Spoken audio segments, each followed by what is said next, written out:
may mga travel agent tayo nagkakaroon ng issue. Yung mga nag-i-inquire sa kanila dahil nasasabihan sila na scam sila and napapakyo pa sila. So, just for the sake of this video, share ko lang sa inyo na ang Liwaliw Travels is meron tayong mga freelance travel agent sa iba't ibang parte ng US, Canada at actually sa ibang bansa pa, no? Kasi pagka may mga nag-i-inquire, tinatanong sila kung legit ba sila or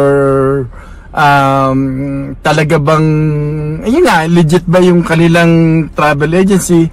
Siyempre nagtatanong ng ano yan ng kumbaga information sa agency, no? Kaya nga importante yung sinasabi ko sa inyo guys, yung branding, no? Sa ating mga negosyo, kahit anong klase ng business, no? It is important that we connect sa ating mga audience, sa ating mga clientele, kasi kapag hindi natin nagawa yon, hindi nila tayo nakikita. Although kung meron kayong mga virtual assistant, dapat nagsho-show up pa rin kayo sa inyong mga social media platform, kasi wala na tayong magagawa